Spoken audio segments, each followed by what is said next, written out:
the podcast that is a no-brainer if you want to get better at business every single day with our daily 10-minute business lessons for the real world.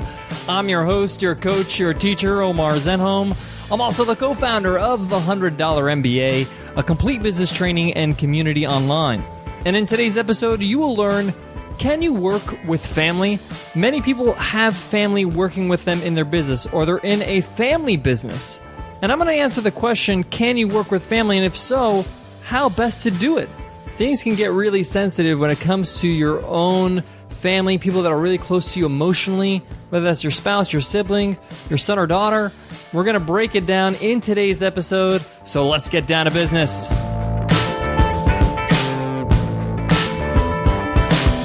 Today's episode of the $100 MBA show is sponsored by HostGator. HostGator is simply your best option for your website hosting needs. With their one-click WordPress installs, easy-to-use website builder, design services, marketing services, and their 24/7 live support via chat, phone, and email, you can't go wrong. And best of all, HostGator is giving every listener of the $100 MBA show a huge discount, 30% off. All you got to do is visit HostGator.com/MBA30 so you can start using HostGator with this huge discount. Go to HostGator.com/MBA30. So today we discuss the topic, can you work with family? And the answer is, of course you can. You just have to do it right. Now, obviously, I'm speaking out of experience here because one, I work with Nicole, who's my life partner. She's the closest person to me in my life.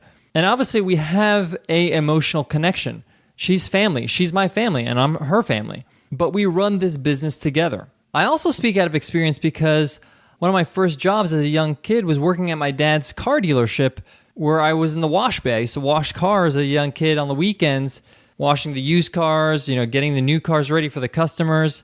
It was a fun job as a young, 12-year-old. And I used to go to work with my dad, and I had to kind of learn how to work with family. Now, there's a right way and there's a wrong way to do this. A lot of people really drop the ball. They really don't know what to do when it comes to working with somebody that's close to you, especially somebody that you live with and spend a lot of time with at home as well. But this applies to anybody that you consider close to you. A family could be even a close friend where they're just like family. They're just like family because they're so close. So let's get into it. The first thing you need to keep in mind is that when you're working with people that are close to you, family or otherwise, everyone needs to know their role and their responsibilities. So you need to know your role in the business. What is your role? Are you the leader? Are you somebody that is in charge of the creative part of the business? Are you in charge of marketing?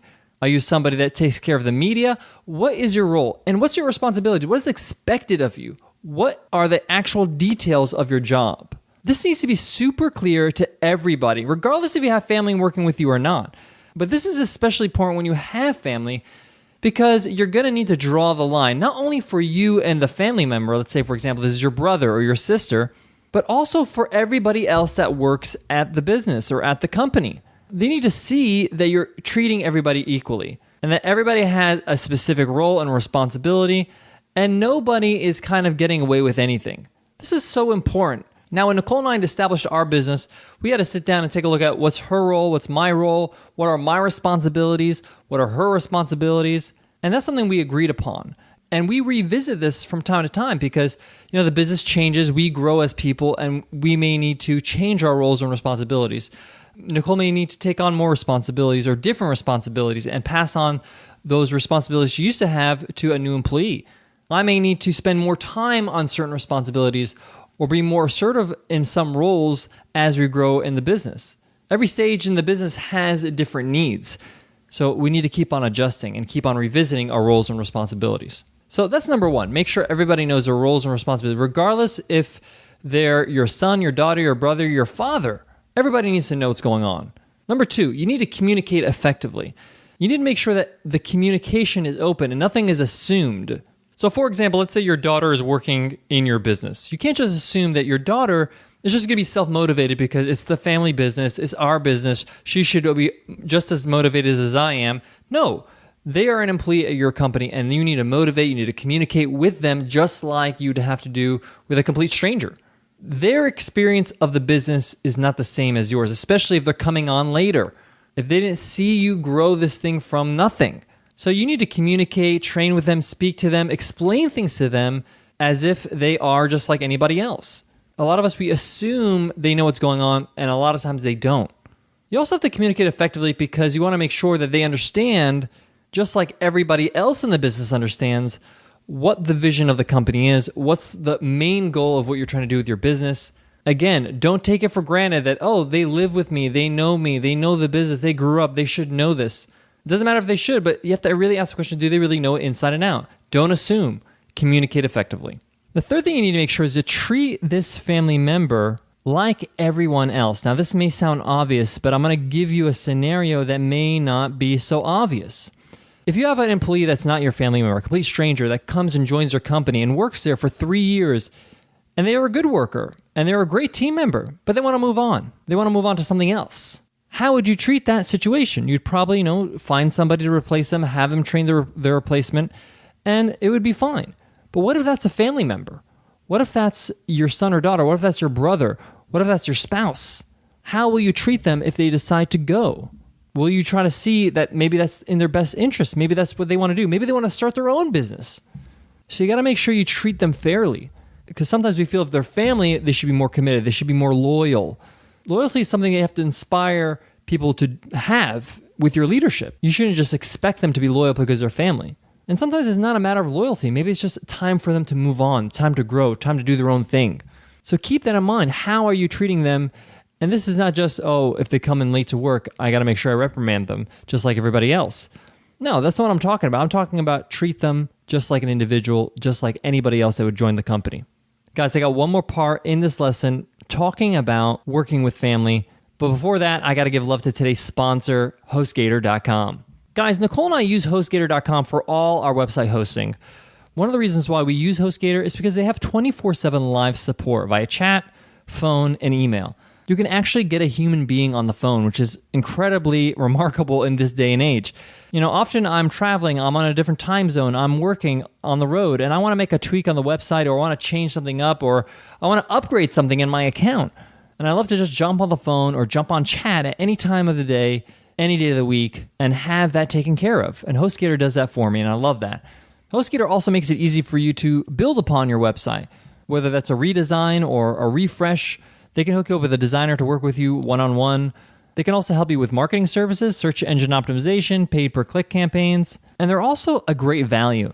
And even more so now because they're giving every listener of the $100 MBA show a tremendous deal. They're giving a 30% discount. All you got to do is visit HostGator.com/MBA30 and save 30% with HostGator. That's HostGator.com/MBA30. Guys, in this final part of this lesson on working with family, I want to stress a very important point. And this deals with if you have a family business. This is a business that's run by the family and maybe got passed on from one family to another. And the important thing to remember here is a family business is still a business. It still has the same principles as any business. And it will have the same challenges. It will have the same issues. And just because it's your family that's running it, whoever those family members are, it doesn't mean that things are going to operate differently. You're going to have good employees, you're going to have bad employees, you're going to have people that show up late, they're going to have people that are not doing their job, you're going to have people that may be dishonest, and some of those people might be family. And dealing with those issues is going to get tricky because inherently we feel like our family should understand, they should know better, they should treat you with a higher level of respect.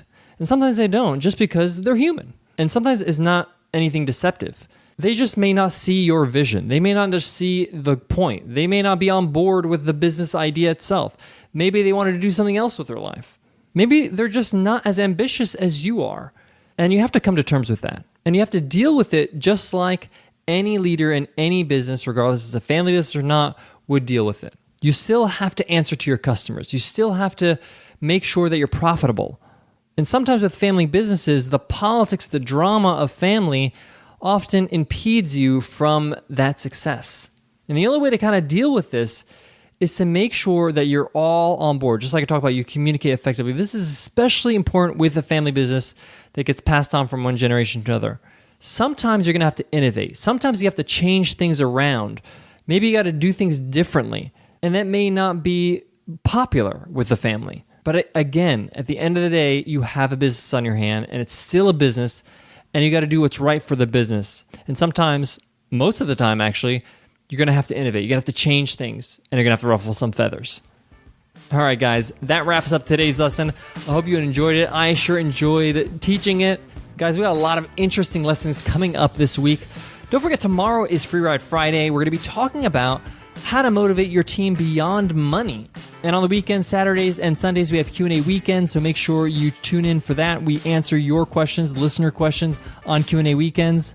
We have a great guest teacher by Michael Miller talking about how to get more support than you need for life and business. And we're also going to have a 2-part lesson on how to pre-sell your products. I can't wait to share all of those with you in the coming episode.